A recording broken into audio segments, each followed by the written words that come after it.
Hi there, this is Tony from pianotone.ca, and in this video, I'm going to be demonstrating whether or not Yamaha fixed an issue with their super popular Yamaha PSR-E373 in the new version of the keyboard, the PSR-E383. So what was the issue that I'm talking about? If you tried using the PSR-E373 as a MIDI controller, the sustain pedal would only work with some applications. And a big one that it didn't work with was the super popular GarageBand on an iPad. So a lot of people found that pretty frustrating. About a year ago, I went looking online for a solution to this problem, and I found a very cool solution that does work. I didn't come up with the solution, so I'm not claiming credit for it, but I did make a video on how to do it that I'll link to below if you want to check that out. So did Yamaha fix this issue with the newly released PSR E383? Well, I could keep you in suspense, but I'm not going to bother. The answer is no. I'm actually kind of surprised Yamaha didn't deal with this because there was a lot of frustration expressed online about it. But the good news, the same fix still works. Given that the user interface in the menu system is quite a bit different on the new PSR E383, I will demonstrate the solution again on the new version of this keyboard so you can see the specific steps.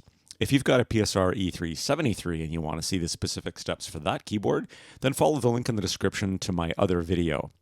So with all that out of the way, let's see how we fix this. Okay, so before I demonstrate the workaround, let's just demonstrate the issue again. I've got my PSR E383 connected to my iPad with a USB cable and a lightning adapter.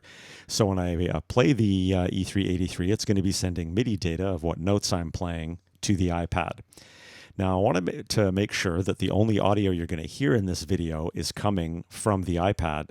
So I turned local control off on my E383. So that's why you're not going to hear anything while I play it right now, is the local control being set to off disables the sounds that are built into the keyboard itself. Okay, so now I've got GarageBand running. I'm just going to click on the plus sign to create a new song. I'm going to choose keyboard and smart piano, and then I'm going to disable this chord screen and just switch to the normal keys. And it gives me a grand piano sound sample by default, so when I play the on-screen keys, it's that sample from GarageBand is what you're hearing. Now, because the local control is set to off on my keyboard, and it's connected to GarageBand and sending MIDI data when I play the keyboard, you're also going to hear the samples being triggered from GarageBand from that sound that's built into the app. So let's check to see if the sustain pedal works. I'm now pressing the sustain pedal down and I'm going to hit a key. And as you can hear, there's no sustain. So before I show you the workaround, I wanted to demonstrate something that I also showed in my prior video on the 373, that this issue only happens in some MIDI applications, GarageBand being one of them. I'm going to switch to another MIDI app on my iPad called MIDICulous.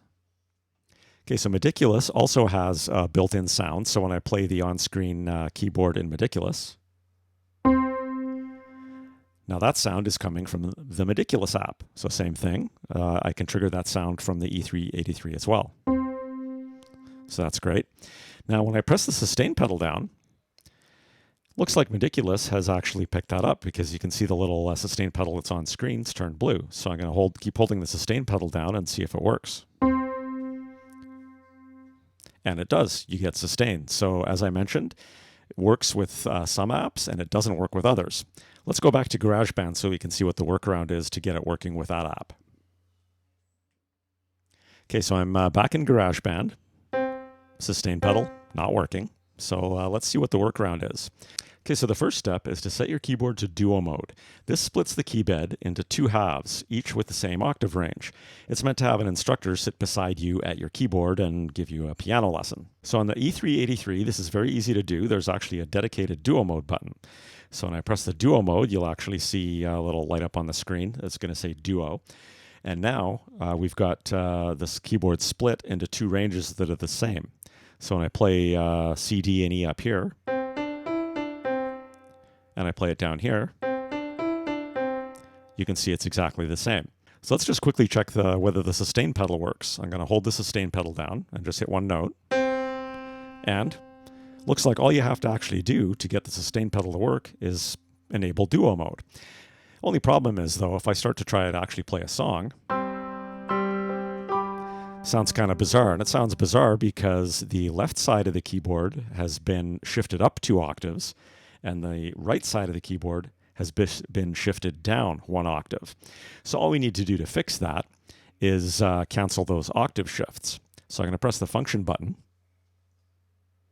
and I'm going to navigate to number 55, which is duo right octave. And you can see it's -1. And that basically means that the right side's been shifted down 1 octave. So I'm just going to use the plus and minus buttons down at the bottom here to adjust that to 0 so there's no octave shift. Then I'm going to move to number 56, which is duo left octave. And I'm going to change that shift of 2 octaves up, also back down to 0. So now when I play, sounds much more normal. But did you notice something weird? Everything's coming out of the left speaker, nothing out of the right. That's just because when we set the keyboard to duo mode, and I don't know why this happens, but GarageBand pans the entire track to the left. So in GarageBand, if I look at this track pan, you can see it's all the way to the left. All I have to do is slide that to the middle to cancel that panning, and let's see how this sounds. Sounds perfect.